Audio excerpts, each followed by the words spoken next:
ইংরেজিতে detective নভেলে alibi বলে একটা কথা আছে। এক্ষেত্রে অনেকগুলো অজুহাত, অনেকগুলো কারণ, অনেকগুলো কিন্তু তৈরি করা হয়েছে, যেগুলো বলা হয় কৃত্রিমভাবে তৈরি করে ছড়ানো হয়েছে, এবং কোথাও কোথাও মিডিয়া এবং পরিবারের লোককেও ভুল বোঝানো হয়েছে, এবং তার জন্য কাঠগড়ায় কর্তৃপক্ষ। আপনি বিশ্বাস করেন? হয়েছে তো, বিশ্বাস করার ব্যাপার নেই, এটা তো ঘটনাই। যেমন ধরুন সন্দীপ ঘোষের আইনজীবী শান্তনুবাবু, তিনি অন ক্যামেরা বললেন যে তিনি নাকি কোমরে ব্যথা বা কিছু একটা অর্থোপেডিক আউটডোরে দেখাতে এসেছিলেন। অর্থোপেডিক আউটডোরটা আমাদের যেখানে, তার থেকে বেশ কিছুটা দূরে, এবং অর্থোপেডিক আউটডোরে দেখিয়ে উনি একটু নাকি জাস্ট যে ওখানে হয়েছে আমার দরকার লাগতে পারে এই বলে একটু ঘুরে গেলেন ক্রাইম সিনে। আর হচ্ছে যে অন্যদিকে খবর পাওয়া যাচ্ছে যে ওনাকে ডেকে আনা হয়েছিল।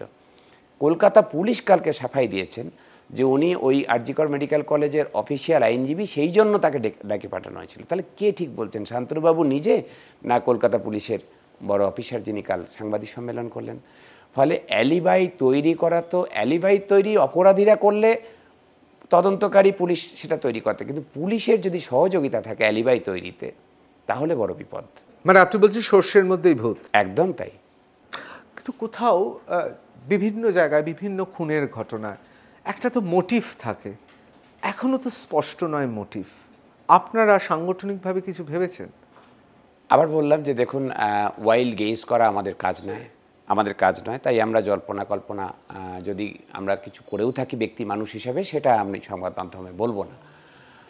তবে মোটিভ যাই থাকুক না কেন, আমাদের যেটা সামগ্রিকভাবে মনে হয়েছে যে খুন করাটাই প্রাথমিক উদ্দেশ্য ছিল, ধর্ষণটা উপরি মহিলা হিসাবে, এইটা আমাদের ধারণা। মানে তার জায়গায় চিকিৎসক থাকলে খুন হতো?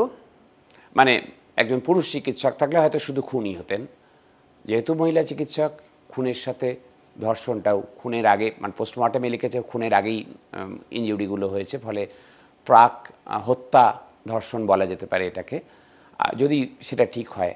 পুলিশ তো আবার মাঝখানে বলার চেষ্টা করছিল কি সব পেরিমর্টেম ইত্যাদি এসব বলারও চেষ্টা করছিল, সঞ্জয় রায়ের নেক্রোফিলিয়া ইত্যাদি নানা রকম ব্যাখ্যা দেওয়ার চেষ্টা করছিল পুলিশ। এখন সিবিআই কি সেসব দিয়ে নিয়ে আসবে সুপ্রিম কোর্টে আমরা জানি না।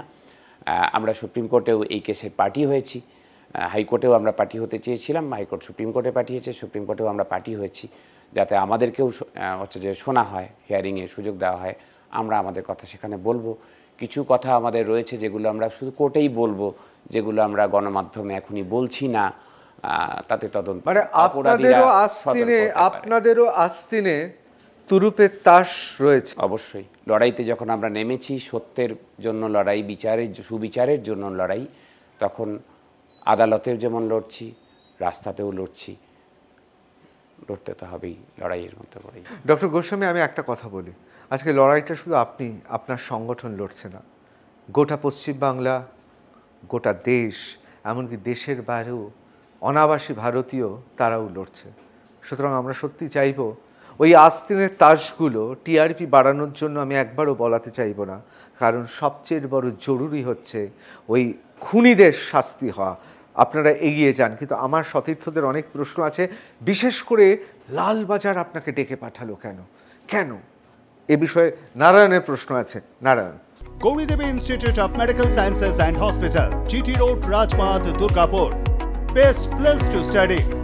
For contact us, call 7797662222, 9775696237. না, পুলিশের কাছ থেকে আমরা জেনেছি যে আপনারা যে কজনকে আপনাদের ডেকে পাঠানো হয়েছিল, আপনারা নির্যাতিতার নাম এবং পরিচয় প্রকাশ করে দিয়েছিলেন।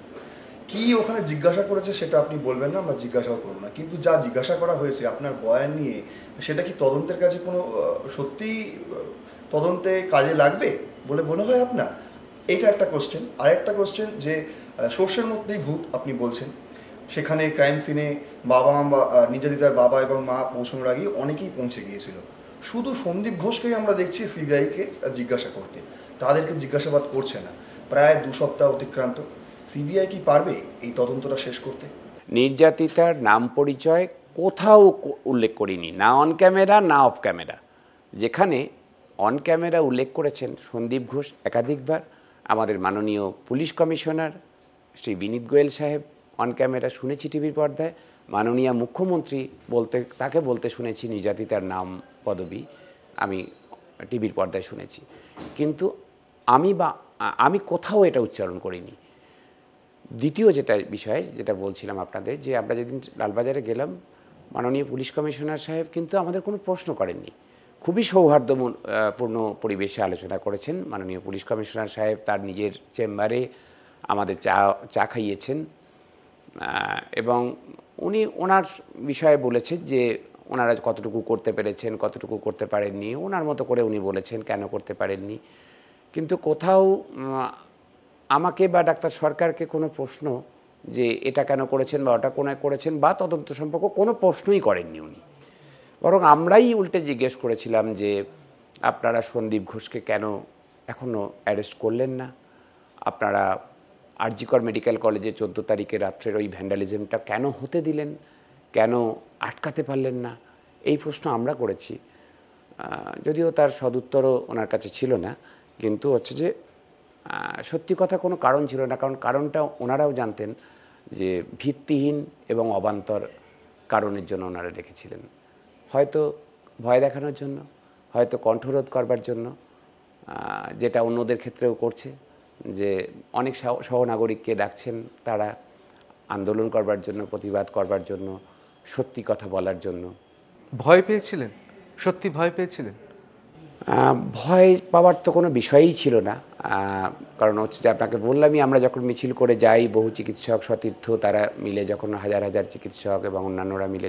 ভালো লেগেছিল দুজনকে নোটিশ আর হাজার ডাক্তার চিকিৎসক এই শহরে আপনাদের সঙ্গে পা মেলাচ্ছে? না, সেটাই তো আমার, দেখুন, ঐক্য মানে সত্যের পথে থাকা, বিচারের দাবি করা, প্রতিবাদের অধিকার, মত প্রকাশের অধিকার, সব চিকিৎসকরা এটা বোঝেন যে এখন এটা বোঝেন যে একজন চিকিৎসককে যদি দেখে ওরা ভয় দেখাতে পারে, কালকে আরও চিকিৎসকদের ডাকবেন। ফলে চিকিৎসকরা ঐক্যবদ্ধ, এবং সারা দেশের চিকিৎসকরা, শুধু এই শহরে যারা তারা ছিলেন, তারা শারীরিকভাবে ছিলেন, কিন্তু মানসিকভাবে বাকি সারা দেশের চিকিৎসকরা প্রস্তুত ছিলেন যে যদি কোনো রকমভাবে হয়রানি করার চেষ্টা হয় তাহলে কিন্তু আমরা উইল হিট দ্য স্ট্রিটস। তো ফলে যেটা হচ্ছে, যেখানে সত্য কোনো ভিত্তি নেই যে অভিযোগের, সেই অভিযোগে ডেকে পাঠানোর এর তো কোনো যুক্তি ছিল না। ভয় পাওয়ার তো বিষয়ই নেই, কারণ হচ্ছে যে আমরা ভয় তো অপরাধীরা পাবে, ভয় তো অপরাধীরা পাবে, অপরাধীরা বুক ফুলে ঘুরে বেড়াচ্ছে এখনও, তারা ভয় পাচ্ছে না। আমরা যারা অপরাধীদের ধরতে বলছি, আমরা যারা প্রশ্ন করছি, আমরা যারা ধামাচাপা দেবার বিরুদ্ধে কথা বলছি, আমরা যারা লোপাট করলো কেন এই প্রশ্ন তুলছি, নানান অস্বস্তিকর, তাতে শাসকের অস্বস্তি হয়তো হচ্ছে, যারা ক্ষমতায় আছেন, যারা প্রশাসনে আছেন, তাদের হয়তো অস্বস্তি হচ্ছে, কিন্তু আমাদের ভয় পাওয়ার তো কোনো কারণ নেই। আর আমরা জানি আমরা একা নই, এখন শুধু চিকিৎসকরা নয়, পশ্চিমবাংলার সমাজের সব স্তরের আপামর মানুষ আছেন, সারা ভারতবর্ষের মানুষ আছেন, এবং দেশের সীমানা ছাড়িয়ে সারা বিশ্বের মানুষ সঙ্গে আছেন, তারা সবাই বিচার চায়।